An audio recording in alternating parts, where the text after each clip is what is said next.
Phyrexia and its minions have faced many brave heroes over its history across the multiverse. From Urza to Elspeth, powerful planeswalkers have always stood against the corruption of these mechanical monstrosities. Today we learn the history of another hero, one who has continued a war against New Phyrexia long after all others had died, retreated, or given up. He stands as the lone fighter in a war for a free Mirrodin. This is the complete history of the final planeswalker fighting New Phyrexia on Mirrodin, the story of Koth of the Hammer. Remember, if you enjoy our content here at the Ether Hub, to leave a comment below, hit the like button, and become a subscriber.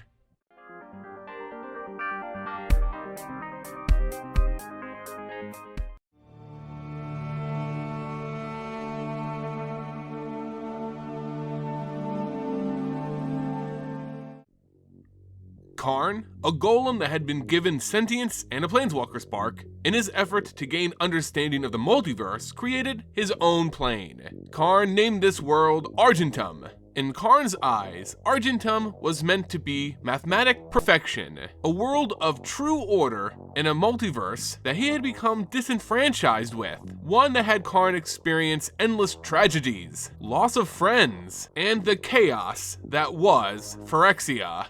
However, in trying to escape his past, Karn inadvertently assured the continuation of his greatest foe. For as Karn became an individual, a being of sentience, he became fused with the Heartstone of Zansha, a defective Phyrexian sleeper agent. But while this may have given Karn actual life, it still was an object of Phyrexia, and thus it contained glistening oil, the substance from which Phyrexia can always regrow. Karn's original idea for a perfect plane, Argentum, would fall during his absence when he decided to travel the multiverse in order to better understand it. Upon leaving his footprints of glistening oil across his own world, the demented corruption of Phyrexia began to take root. It first found purchase in a defense golem built by Karn to watch over his world in his absence, the golem Memnarch. While the glistening oil didn't fully turn Memnarch into a Phyrexian, it did corrupt his initial purpose. Rather than defending Argentum, Memnarch became jealous of his creator's ability to planeswalk and leave the plane. Thus began the mad rule of Memnarch and the dubbing of his world of Mirrodin.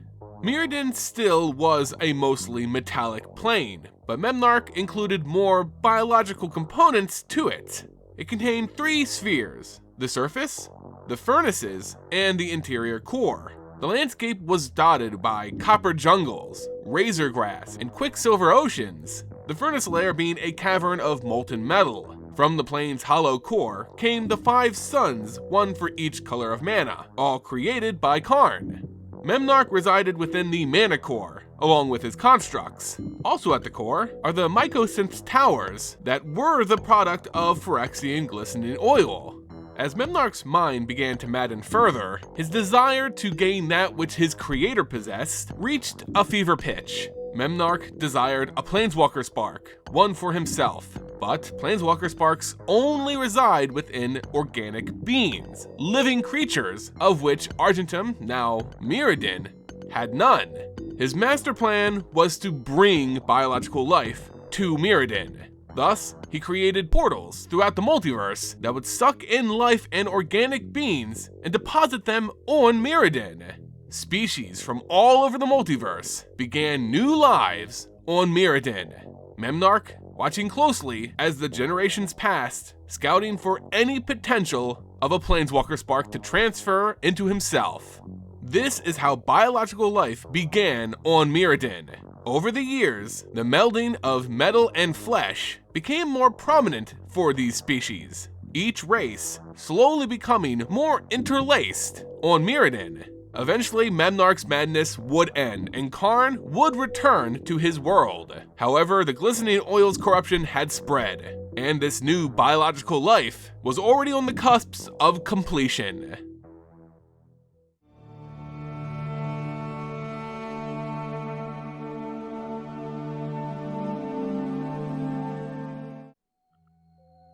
The Vulshok are a human group that live as mountainous nomads on Mirrodin. Although primitive in many ways as a society, the Vulshok have perfected the art of smithing, being the preeminent forgers of Mirrodin. on a plane essentially comprised of rare and mythical alloys. Knowing how to melt and hammer them into effective weapons, armor, and tools meant that the Vulshok commanded great respect from the other biological groups of Mirrodin, despite some of their more undignified behaviors. With their skills, the Vulshok are able to trade their valuable wares with other tribes and races of Mirrodin, getting other resources not easily found in their mountainous home. The Vulshok mastered their trade thanks in part to their home, the mountains of the Oxida chain. They're named as such because they're comprised almost completely of oxidized metals, creating this beautiful rusting color across its peaks and plateaus. Here, the Vulshok have endless resources to shape and perfect their art, but access to raw material isn't the only benefit of the Oxida chain. Buried deep within its tallest peak, hollowed out by heat, lays Kuldotha, the Great Furnace, a natural heat vent from Mirrodin's core which can superheat and melt metal. Molten iron pours from the caves that lead to the Great Furnace, and even deeper still, the core of the plane itself resides. It's here that the Vulshok have mastered the heat in their smithing. The Vulshok people, like many of the biological races of Mirrodin, have incorporated and evolved to fit their new foreign home. You can see that the Vulshok commonly have strips and spikes of solid metal grafted to their skin, usually showing up on their heads, shoulders, and abdomen. These are added to their already bulky and muscular frames, giving them a degree of natural protection.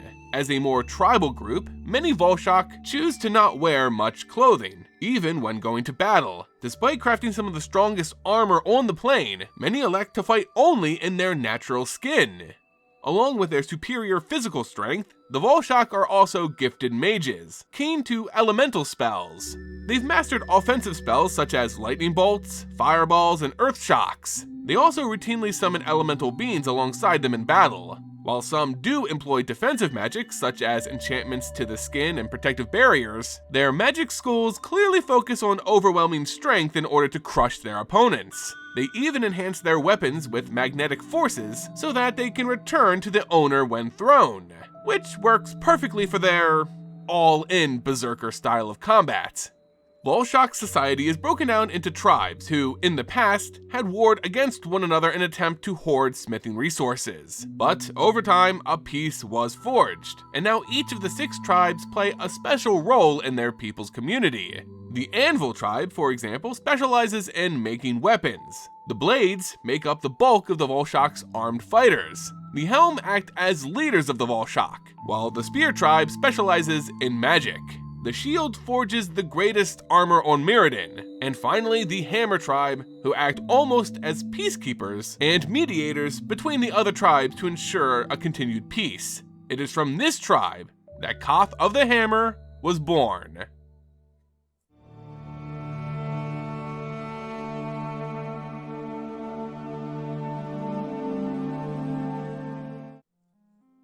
Koth was born during a golden age of the Vulshok. Trade was strong. New innovations in smithing led to strange and powerful new alloys. Their people were flourishing as Koth started to show great leadership qualities and quickly rose the ranks of the Hammer tribe.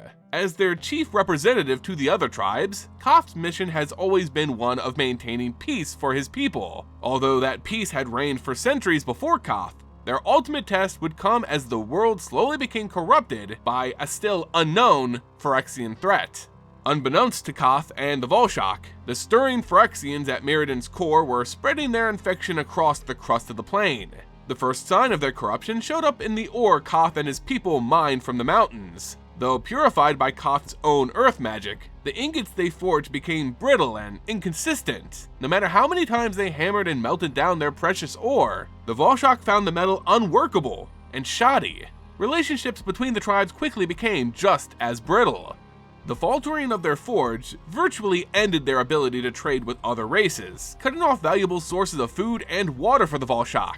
What little civility that was left between the tribes broke down, and each started to blame the others for the crisis. Despite Koth's plea for an open dialogue and peace, they fell on deaf ears as the tribes returned to their warlike past. The conflict tore Koth apart emotionally. Seeing his people fall because he wasn't strong enough to hold them together broke him.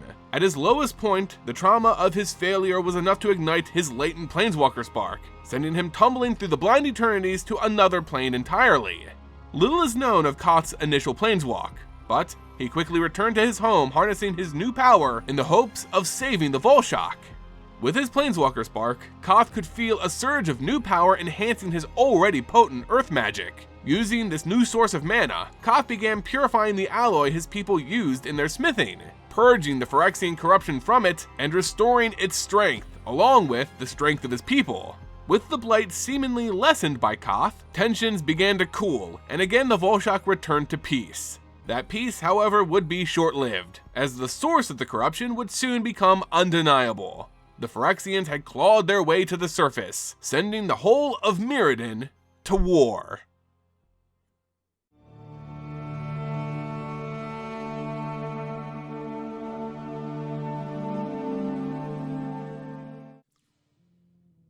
The Phyrexians' war against the biological life of Mirrodin was no longer a secret. Phyrexianized monstrosities were lashing out against all the other races, and the Vulshok of the Oxida chain shared their fate. Koth was a standout hero for his people, even going so far as to brand the symbol of New Phyrexia into his skin as a constant reminder of his vow to protect them.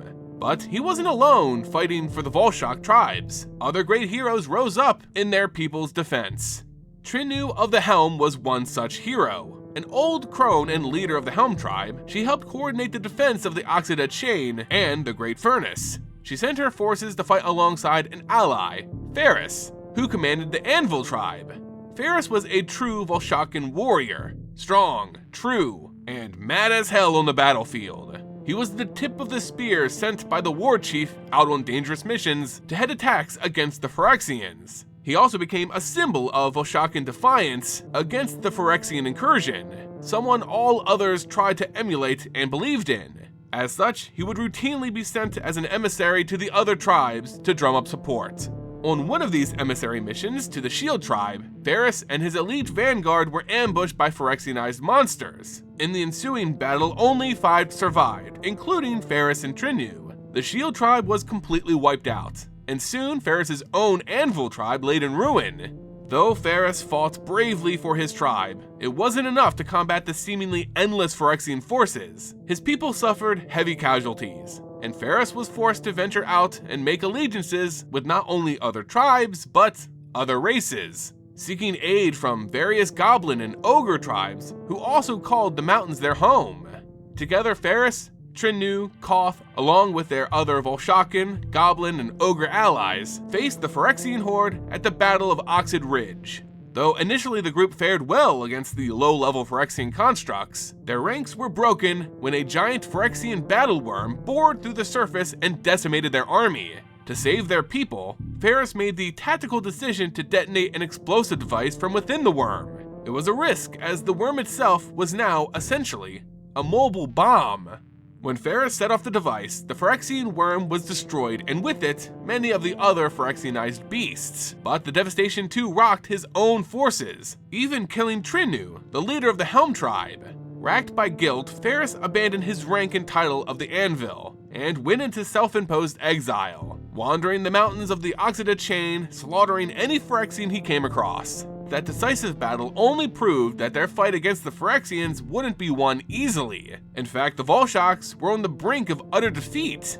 Hope now rests on the shoulder of their leader, Koth of the Hammer, and he knew as it stood, they didn't have what they needed for victory on Mirrodin. So Koth ventured again through the multiverse, hoping to find deliverance for his people.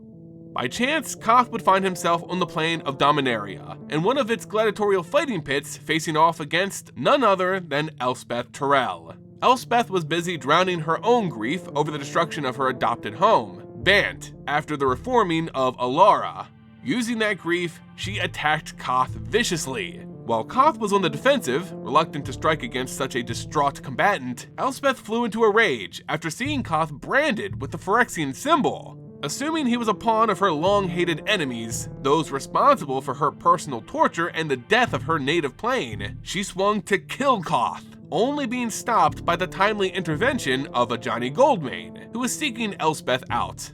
As the rage settled, Koth elaborated on his brand, that it wasn't a symbol of obedience, but a reminder of defiance. Later, Koth took Elspeth to Mirrodin, trying to explain the struggle his world was going through against an enemy Elspeth was all too familiar with.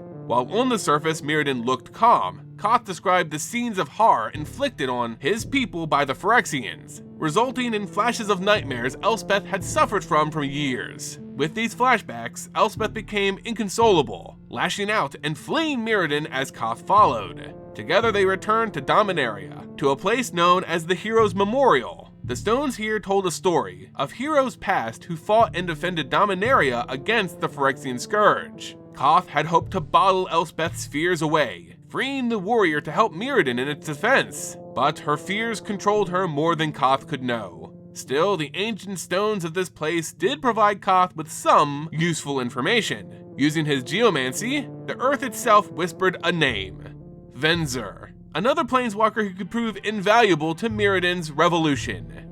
Koth found the artificer working on what appeared to be an old Phyrexian war vessel, a ship used long ago in the invasion of Dominaria, one capable of traversing the multiverse and spreading the Phyrexian scourge across other planes. Koth was unsure of Venser's purpose for this vessel, but just the sight of the artificer working on something he couldn't possibly comprehend sent Koth into a rage. Rather than simply talking with Venser, Koth cast a spell of rock that encompassed Venser's head like a mask, a hood that hindered his sight as well as his spellcrafting. In a sense, Koth kidnapped Venser and brought him and Elspeth back to Mirrodin in the hopes that their plight could convince the pair to fight alongside him. Despite his desperate plea, Venser and Elspeth still couldn't see the swaths of destruction Koth had claimed. Mirrodin was still in the early stages of the Phyrexian invasion, and signs of the growing threat were just now starting to pop up. Venser believed Koth to be a mad planeswalker, looking only to frustrate his genius work. Taking his unwilling companions to the Mephedros, a swamp near the Oxida chain, the group was attacked by a group of Phyrexianized Nim, Mirrodin's versions of zombies. Seeing these wretched souls reminded Elspeth too much of the horrors inflicted upon her home and loved ones. She refused to go any further, leaving Koth and Venser alone to venture deeper into the swamps and caves, tracking down this corruption. Without Elspeth, the most skilled fighter of their group, Venser and Koth were soon overwhelmed by the Nim, knocked unconscious and brought to a deep lair known as Ishsa, the seat of Geth, who was now a Phyrexian pawn himself. Koth awoke strapped to a medical table, with Venser still knocked out beside him. The room looked to be one the Phyrexians were using to conduct experiments on biological life. Though Koth managed to break free and slay many Phyrexians, he would have surely failed if not for the return of Elspeth, who upon seeing the grotesque Phyrexian experiments, attacked them in a righteous fury, killing every Phyrexian in sight. The group was now united against the very real Phyrexian threat, as their mission to save the plane now required them to save a fellow planeswalker.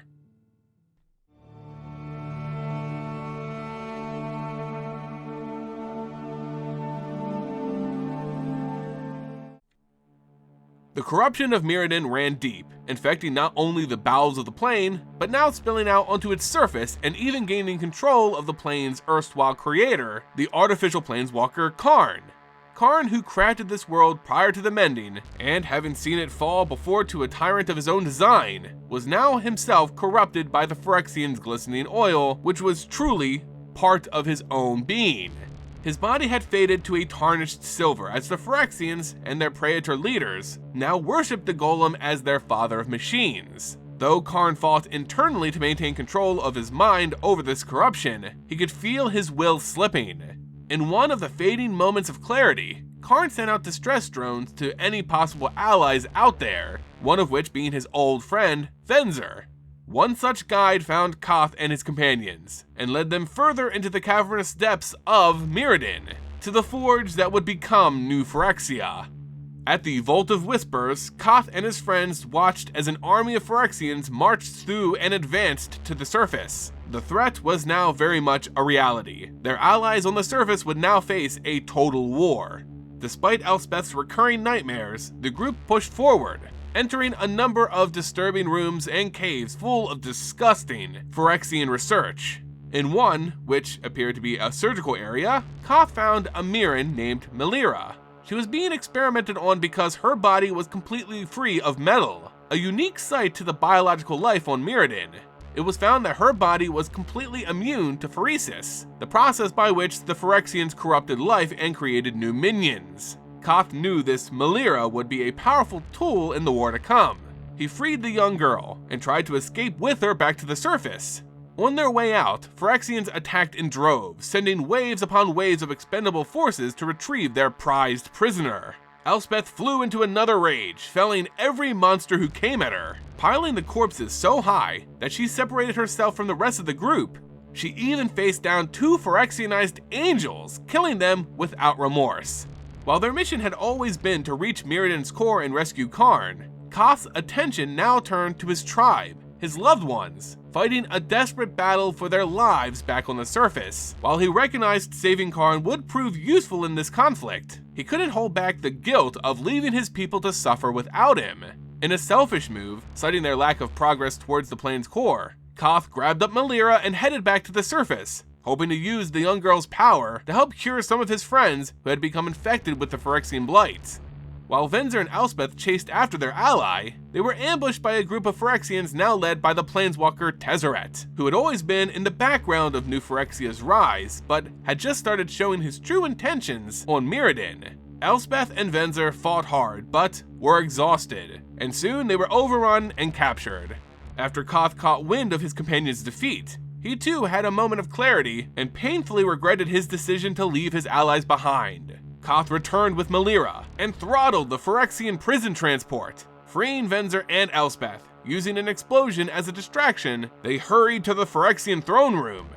The group had finally made it. After skulking through Phyrexian-filled caves and dungeons, they now stood at the feet of a corrupted Karn, the father of machines. They hoped in clearing his corruption, maybe his influence over the Phyrexians could lead to their defeat, but they found that Karn was already too far gone. Melira's power could only clear the Planeswalker's body, not his heart, which was nearly totally Phyrexianized by this point. His only hope of freedom came from a now injured Venser. He had hidden from the group a terrible affliction that was slowly eating at his body for years. His life now was almost over. In a desperate move, Venser sacrificed himself and his remaining mana to give Karn his Planeswalker spark. Essentially, this rebooted the Golem and freed Karn of the Phyrexian corruption.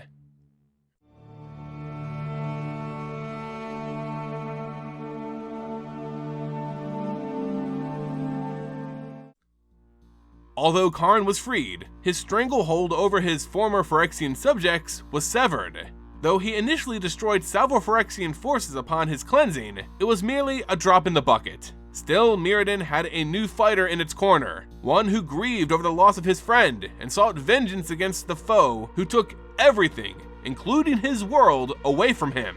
Together, Karn, Elspeth, Koth, and Melira escaped to the surface and prepared for war against New Phyrexia. Koth returned to his devastated tribe, recruiting all who were able to fight against this growing Phyrexian army. Once the leader of the Vulshok people, Karn was now the unquestioned leader of the Mirran Resistance, the final force of biological life standing between New Phyrexia and a totally completed Mirrodin. They were the lone survivors of a generational experiment that took unrelated species from different worlds and implanted them onto this foreign body. Now they knew only Mirrodin as their home, and they stood together with Koth to defend it. The Mirran Resistance had a spot of good fortune. Unlike the Phyrexians of old, these of New Phyrexia were cursed with free thought and personal ambitions. This left their leadership slightly divided, as some Praetors sought personal power over the grand mission of completing Mirrodin and the rest of the multiverse. With this infighting, the White Praetor, Elish Norn, the most powerful of the New Phyrexians, had expelled both the Black and Red Praetors from their order, consolidating her power and reigning over New Phyrexia. With 2 Praetors down, their enemy was undoubtedly at their weakest point, information Koth and the Mirran Resistance took full advantage of. Seeing this could be the opportunity they needed to change the tide of the war, Koth assembled his forces into one giant army, looking to attack the location of the 3 remaining Praetors, their highest Phyrexian commanders, along with the treacherous Planeswalker Tezzeret, who were now all gathered in one singular location, back in the same throne room where they had freed Karn. The whole of new Phyrexian leadership had congregated for a ceremony to crown a new father or mother of machines, most likely Elesh Norn herself. This is where they needed to strike, to take out the head of the snake.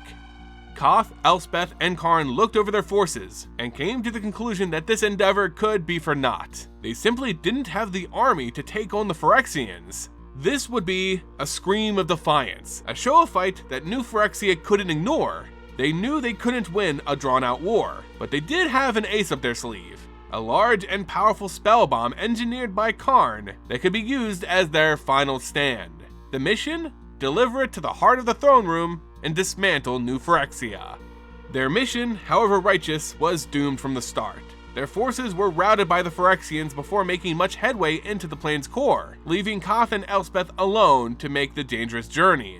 With an elite group, they carved their way to the throne room, losing valuable warriors with each hard-won inch of progress. Soon the sounds of battling Mirrans faded, as Koth and Elspeth were all that remained. Making it as far as they could, Koth knew that this was the end. He begged for Elspeth to go, to leave him to enact his final service to Mirrodin. He was prepared to die, but wasn't ready to sacrifice Elspeth in this war. The valiant knight refused to leave, resigning her fate with Koth. Koth, however, did not accept this noble act. Using his geomancy, he encapsulated Elspeth in a stone cocoon and buried her even deeper into Mirrodin's crust. Elspeth had no means to escape this other than planeswalking, which she reluctantly did. Koth then made the ultimate sacrifice, detonating the spell bomb as more Phyrexians came for him. The blast rocked the plane, sending tectonic quivers across Mirrodin. The remaining resistance as well as Karn knew what it meant, but Koth's fate wasn't quite as it seemed. While Karn left a battle-weary Mirrodin to find another way to free it from New Phyrexia, and Elspeth left to drown her sorrows in failing to save yet another world, Koth emerged from the ashes of his death. In truth, Koth managed to encase himself in stone moments before the blast went off, protecting himself as he tried to protect Elspeth. Crawling from the rubble, he found that the spell bomb did little to slow the ultimate Phyrexian uprising. Mirrodin's last stand had failed. Koth, however, has not given up hope. He stands with his friend, the Phyrexian immune Melira, fighting against the Phyrexian hordes daily. He fights on with hope that one day, his resistance can overthrow New Phyrexia. But until such a day comes, he's content in just killing whatever Phyrexians he can get his hands on. Thus is the fate of Koth of the Hammer.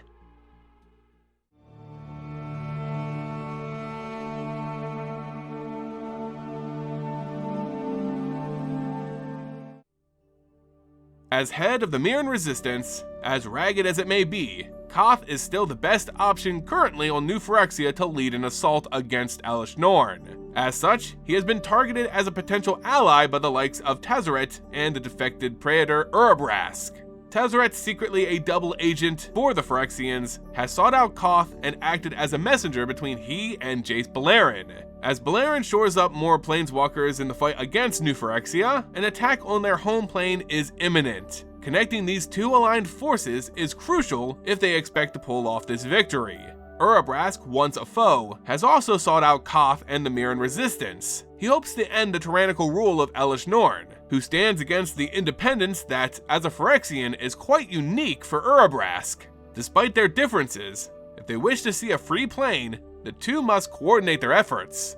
Koth and his Mirran Resistance have signaled that they're prepared to assault the Phyrexian core, the seat of power for the Praetors. Once the Gatewatch arrives, war will envelop all of New Phyrexia, and Koth will be leading the vanguard.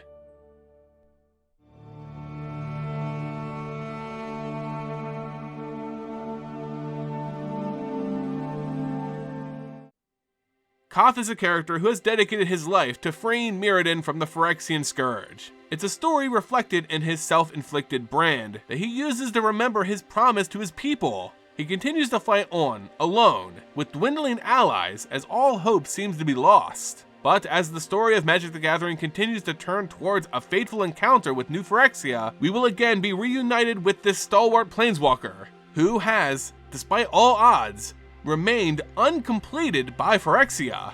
And this is the complete history of Koth of the Hammer. Let me know your guys' thoughts, feelings, and theories of Phyrexia all will be one in the comment section below. As always, I want to thank you all so much for joining me today. If you enjoyed the video, please consider supporting our content by leaving this video a like, becoming a subscriber, and sharing it with friends. It all goes a long way in helping us grow our community here. And until next time, guys, see ya!